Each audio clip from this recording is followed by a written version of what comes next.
Haryana police cyber crime को रोकने में सबसे आगे है। 15 नोडल ऑफिसर्स 11 बैंकों के बिठाए हुए हैं, जो कि ऑन द स्पॉट जैसे ही कंप्लेंट हमारे पास आती है तो उस पैसे को ब्लॉक करवा दिया जाता है। कंटेंट क्राइम को लेकर काफ़ी बढ़ रहा है, चाहे गानों की बात कर लो या कोई हथियार लेकर फोटो डाल देता है, तो इसको लेकर क्या कोई साइबर पुलिस कुछ कर रही है? जिस प्रकार के ये बदमाशी टाइप के जो गाने बनते हैं, जहाँ पर हरियाणा समाज के सभ्य शब्दों को ना इस्तेमाल करके कुछ ऐसा गन कल्चर दिखाना या बदमाशों को दिखाना या कहीं पर ऐसा दिखाना कि मैं उनसे बड़ा हूँ या एक आक्रोश टाइप की चीज़ें दिखाना, वो जहाँ जहाँ दिखाई जाती हैं, अब हरियाणा पुलिस उन सब गायकों को, म्यूज़िक डायरेक्टर, कंपोज़र जो भी हैं, उन सबको नोटिस जारी कर रही है। नए गानों के लिए तो हम लोग उनको कहेंगे कि आप अपने बोल ठीक रखें, क्योंकि इससे पुराने वाले और गाने कभी से ही बनते आ रहे हैं, जहाँ गन कल्चर को, बदमाशी को थोड़ा ज़्यादा एक्टिव करके दिखाया गया, हाइपर करके दिखाया गया है। तो वहाँ पर हम लोग सभी को नोटिस जारी करके उनको बुला के पहली बार उनको समझाएंगे कि आप इस प्रकार के बोल और गाने ना बनाएं और दिखाएं। इसके अंदर चाहे एक्टर है, म्यूज़िक कंपोज़र है या प्रोड्यूसर है, कोई भी है, उनको पहली बार रिक्वेस्ट किया जाएगा, वो मानते हैं तो ठीक है, अदरवाइज फिर उनके खिलाफ कानूनी कार्रवाई, प्लस यूट्यूब चैनल और सोशल मीडिया जो प्लेटफॉर्म्स हैं उन पर उनकी कार्रवाई की जाएगी। नमस्कार, मैं हूं देवेंद्र, आप देख रहे हैं Punjab Kesari TV. Haryana cyber team पूरे देश में पहले नंबर पर आई है और हरियाणा साइबर पुलिस ने बहुत अच्छा काम किया है। साइबर एसपी अमित दहिया मेरे साथ हैं, आइए उनसे बात करते हैं। सर, बहुत मुबारक हो, हरियाणा पुलिस साइबर क्राइम को रोकने में सबसे आगे है। इसके अंदर हमारे डीजीपी हरियाणा शत्रुजीत कपूर और एडीजीपी साइबर ममता सिंह मैम के निर्देशन में हम लोगों ने यहाँ अपने ही 1930 पर 15 नोडल ऑफिसर्स 11 बैंकों के बिठाए हुए हैं, जो कि ऑन द स्पॉट जैसे ही कंप्लेंट हमारे पास आती है तो उस पैसे को ब्लॉक करवा दिया जाता है और वो साइबर फ्रॉडस्टर्स तक नहीं पहुंच पाता है और उसके सुपरदारी के बाद उन विक्टिम्स को वो पैसा वापस दिलवा दिया जाता है।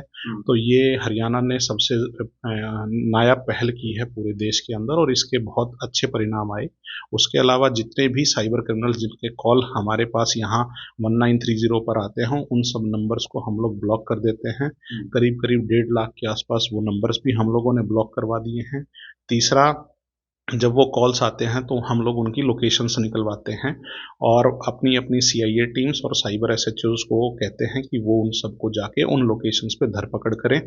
और ऐसे करते हुए हरियाणा पुलिस डेली लगभग 15 साइबर फ्रॉडस्टर्स, जिसमें से 12 हरियाणा के बाहर, अंदाजा एक एवरेज है, और 3 जो हैं वो विद इन हरियाणा में पकड़े जाते हैं। तो इन सब क्राइटेरियाज को देखते हुए यूएचएम सर, यूनियन गृह मंत्रालय ने, एमएचए ने हरियाणा पुलिस को, जो पहले पिछले साल 2023 में 23वें नंबर पर थी, वो 2024 में अब फिलहाल पहले नंबर पर है जी। और जिस अब तक अगर देखा जाए तो कुल कितनी शिकायतें, कितने अमाउंट की अगर मैं बात करूं, कितने करोड़ रुपए की फ्रॉड की शिकायतें आ चुकी हैं और हम कितना उसमें बचाने में सक्षम हो पाए?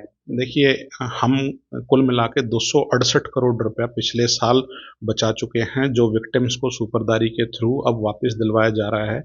और उसमें भी हरियाणा पुलिस ने एक नई पहल की है कि पैसा जो है वो लोक अदालत के थ्रू दिलवाया जाए, ताकि जल्दी से जल्दी रेगुलर कोर्टों की में ना जाकर, जिस पे डेट्स ज़्यादा लगती है, लोक अदालत में पहली या दूसरी डेट पर ही बैंक से एनओसी लेकर उन विक्टिम्स को वो पैसा वापस दिलवा दिया जाएगा। अभी टेलीकॉम कंपनीज भी इसमें काम कर रही हैं, जब कोई कॉल जाती है तो कॉलर ट्यून वो लगाई गई है, इसका कितना आप फायदा मानते हैं? और अगर लोगों के जागरूकता के पॉइंट ऑफ व्यू से देखें तो क्या ऐसी चीज है जो आपको लगता है कि हाँ, ये होना चाहिए? ये भी हरियाणा पुलिस की पहल पर हम लोगों ने सभी कंपनीज को और भारत सरकार को एक रिक्वेस्ट किया था कि कॉलर ट्यून्स यदि पहली 5-10 सेकंड की अगर चलेगी तो इससे जागरूकता भी आएगी। जो लोग नहीं, जिनको पता नहीं है कि कहाँ कंप्लेंट करनी है, वो 1930 पर कंप्लेंट करेंगे और इससे लोगों में जागरूकता बढ़ने से जिन जिन के साथ क्राइम हुआ है या साइबर क्राइम हुआ है, वो 1930 पर कॉल करते हैं।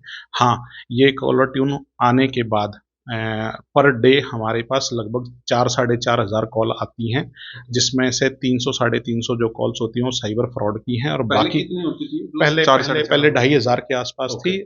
ऑलमोस्ट आप ये मानिए कि डबल के आसपास हो गई हैं ये अब कंप्लेंट्स, क्योंकि जागरूकता आ गई है और लोग अब साइबर क्राइम होते ही सबसे पहले 1930 पर फ़ोन करते हैं।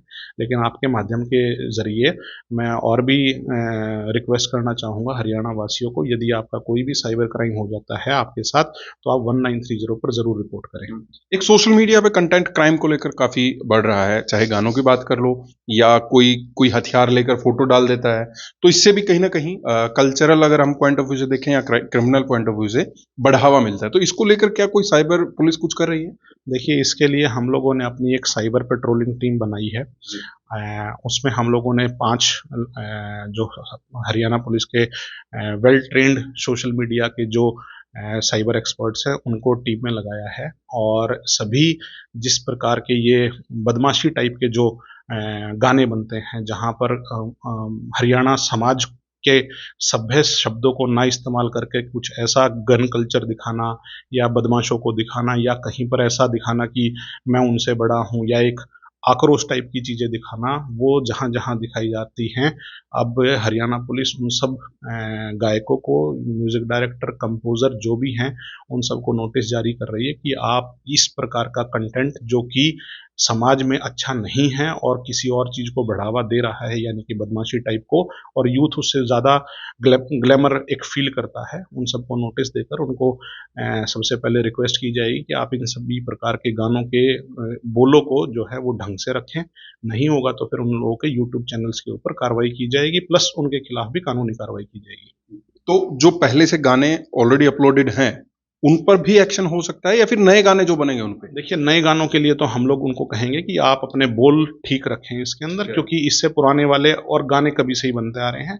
लता मंगेशकर जी भी गाने गाती थी, आर डी बर्मन जी भी गाने गाते थे, तो उनकी उनकी पब्लिसिटी और उनका जो ऑरा है वो कंपैरेटिवली आज वाले जो हैं उनके मुकाबले नहीं है। आज ज़्यादातर जब हम लोग गानों को देखते हैं, बहुत सारे गाने हम लोगों ने अभी आइडेंटिफाई किए हैं इसके अंदर, जहाँ कुछ ऐसा कल्चर दिखाया गया है जो कि सभ्य समाज में नहीं है, जहाँ गन कल्चर को, बदमाशी को थोड़ा ज़्यादा एक्टिव करके दिखाया गया, हाइपर करके दिखाया गया है। तो वहाँ पर हम लोग सभी को ही नोटिस जारी करके उनको बुला के पहली बार उनको समझाएंगे कि आप इस प्रकार के बोल और गाने ना समाज के अंदर बनाएं और दिखाएं। इसके अंदर चाहे एक्टर है, म्यूजिक कंपोजर है या प्रोड्यूसर है, कोई भी है, उनको पहली बार रिक्वेस्ट किया जाएगा, वो मानते हैं तो ठीक है, अदरवाइज फिर उनके खिलाफ कानूनी कार्रवाई, प्लस यूट्यूब चैनल और सोशल मीडिया जो प्लेटफॉर्म्स हैं उन पर उनकी कार्रवाई की जाएगी। तो ये कब से आप शुरू कर रहे हैं एक्शन? ये आज से शुरू हुआ।